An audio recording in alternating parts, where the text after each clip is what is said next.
এবার এর পরের অঙ্কটা যদি আমরা দেখি,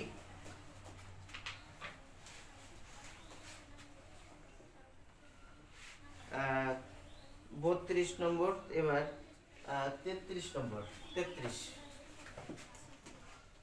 33 33। তাহলে দেখো 33 নং প্রশ্নে আমাদের কি বলেছে, আগে এই কথাগুলো আমাদের পড়ে বুঝতে হয়। হ্যাঁ, যেহেতু আমাদের কথার অঙ্ক, কথা ঠিক যেভাবে বলবে এইভাবে কথাগুলো আমরা সমীকরণের মাধ্যমে প্রকাশ করে তাদের সমাধান করবে। কোষে 3টি ক্রমিক স্বাভাবিক বিজোড় সংখ্যা। তাহলে এখানে আমাদের যে সংখ্যাগুলো আসবে অবশ্যই যে সেই সংখ্যাগুলো যেন বিজোড় সংখ্যা হয়। তাহলে 3টি ক্রমিক স্বাভাবিক বিজোড় সংখ্যার যোগফল দেওয়া আছে 27। সংখ্যা 3টি নির্ণয় করো। তাহলে এখানে আমাদের সবই কিন্তু বিজোড় সংখ্যা আসবে, কোনো জোড় সংখ্যা আসবে না। তাহলে আমাদের প্রথম বিজোড় সংখ্যা কত? প্রথম বিজোড় সংখ্যা হচ্ছে 1, তারপরে 3, তারপরে হচ্ছে আমাদের 5। তাহলে 1 3 5 7। তাহলে এভাবে আমাদের সব বিজোড় সংখ্যাগুলো আসবে। তাহলে এখানে প্রথম বিজোড় সংখ্যাগুলো আমরা তিনটা লিখে নিই। তাহলে মনে করি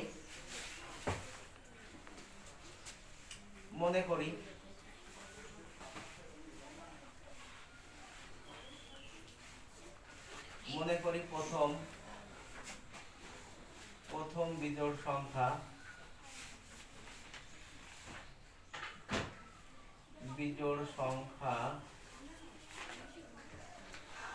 তাহলে প্রথম বিজোড় সংখ্যা x। তাহলে প্রথমটা কত? x।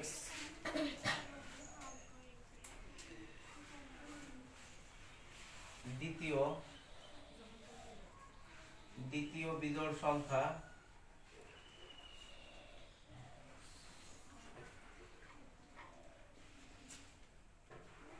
তাহলে দ্বিতীয় বিজোড় সংখ্যা আমরা কত ধরে নিতে পারি? তাহলে প্রথমটা যদি আমাদের x হয় তাহলে পরেরটা কত হবে? x plus 2।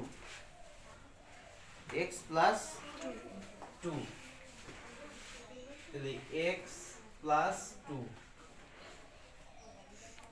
তৃতীয় বিজোড় সংখ্যা, তৃতীয়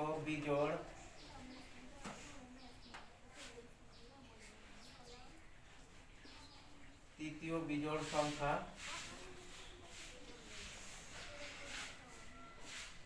তাহলে x প্লাস কত? x প্লাস হচ্ছে 4। তৃতীয় বিজোড় সংখ্যা হচ্ছে x প্লাস 4। তাহলে প্রথমটা হচ্ছে আমাদের x, তাহলে x মানে 1, এরপর হচ্ছে x প্লাস 2, তাহলে 1 প্লাস 2 মানে 3, তারপর এটা হচ্ছে x প্লাস 4 মানে 1 প্লাস 4 5। তাহলে 1 3 5। এবার প্রশ্ন মতো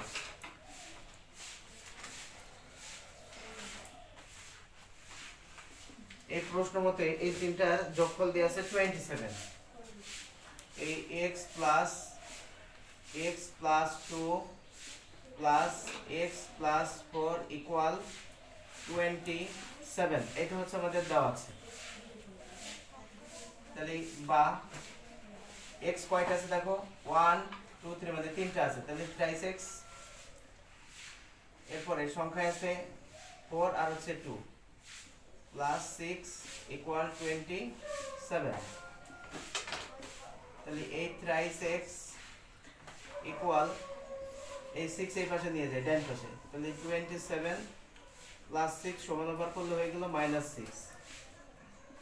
তাহলে 8 ট্রাইস x ইকুয়াল, এই 27 থেকে যদি আমরা 6 মাইনাস করি তাহলে কত হয়? 21 হয়, 21।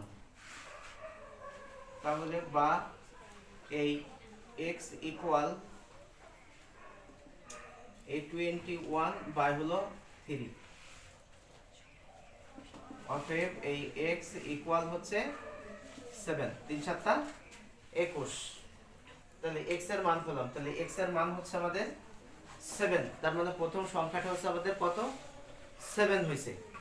এবার দ্বিতীয় সংখ্যাটা বের করি। দ্বিতীয় সংখ্যা, তাহলে দ্বিতীয় সংখ্যা কত ছিল? x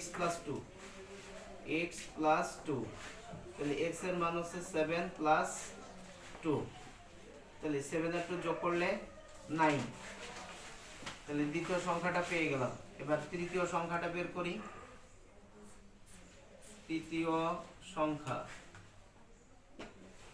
তাহলে এই তৃতীয় সংখ্যাটা কত আছে? x + 4, x + 4। তাহলে x এর মান হচ্ছে আমাদের 7 আর প্লাস হচ্ছে 4। তাহলে 7 আর 4 হচ্ছে 11। ঠিক আছে, তাহলে বিজোড় সংখ্যা দেখো 7 9 11। ঠিক আছে, তিনটা আমাদের ক্রমিক। আচ্ছা, তাহলে নির্ণয় সংখ্যা তিনটি।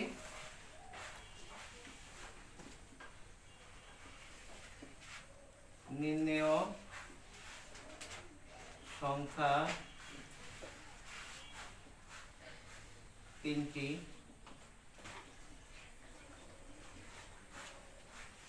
সংখ্যা তিনটি 7, 9, 11। এটি হচ্ছে আমাদের অ্যান্সার। এবার অঙ্কটা দেখো, আমি একবার রিভিউ দিয়ে দিই তোমাদের। তিনটি ক্রমিক স্বাভাবিক বিজোড় সংখ্যার যোগফল দিয়ে আছে 27। সংখ্যা তিনটি নির্ণয় করো। তাহলে মনে করি প্রথম বিজোড় সংখ্যা x, দ্বিতীয় বিজোড় সংখ্যা x + 2, আর তৃতীয় বিজোড় সংখ্যা হচ্ছে x + 4। এখানে আমাদের ক্রমিক সংখ্যাগুলো নিতে বলেছে। ঠিক আছে, তাহলে ক্রমিক সংখ্যা হচ্ছে 1 3 5 7, হ্যাঁ, তারপরে 9 11। এই সংখ্যাগুলো পর্যায়ক্রমে আমাদের আসবে। এবার এদের যেহেতু বলছে যে এদের মোট যোগফল আছে 27, তাহলে আমরা এখানে একটা শর্তের মধ্যে বা প্রশ্নের মধ্যে দিয়ে দিতে পারি। তাহলে এই x + 2 + x + 4 = 27। এবার আমরা দেখি এখানে x কতগুলো আছে। তাহলে x আছে এখানে একটা, দুটো, তিনটা, তাহলে ট্রাইস x। এবার সংখ্যায় আছে এখানে +2 আর এখানে আছে +4, তাহলে যোগ করলে +6, আর ডান পাশে আছে 27। আচ্ছা, এবার এই 3x বাম পাশে রাখি, কারণ আমাদের নিয়ম আছে সমাধানে যে এই চলকগুলো আমাদের বাম পাশে রাখতে হয় আর চলক বর্জিত রাশিগুলো সব ডান পাশে নিতে হয়। তাহলে এই চলক বর্জিত রাশিটা 6 ডান পাশে নিলাম। তাহলে ট্রাইস x = তাহলে 27 থেকে 6 মাইনাস এগুলো হচ্ছে 21। তাহলে এখানে এই x তাহলে 21 বাই হচ্ছে 3। এবার 3 দ্বারা 21 এর ভাগ করলে 7 হয়। 3 7 21। তাহলে প্রথম সংখ্যা পেয়ে গেছি। তাহলে প্রথম সংখ্যা x = 7, দ্বিতীয় সংখ্যা আছে আমাদের x + 2। তাহলে x এর মানের সাথে আমরা যদি 2 যোগ করে দিই তাহলে দ্বিতীয় সংখ্যা হবে। তাহলে দ্বিতীয় সংখ্যা হচ্ছে আমাদের 9। এরপরে তৃতীয় সংখ্যা আছে x + 4। তাহলে x এর মানের সাথে যদি আমরা 4 যোগ করি তাহলে তৃতীয় সংখ্যা পাবো। তাহলে এই যে 7 + 4 11। তাহলে এভাবে আমাদের অজস্র সংখ্যাগুলো নির্ণয় করা যায়। বুঝতে পেরেছো? ওকে, উঠাই নাও।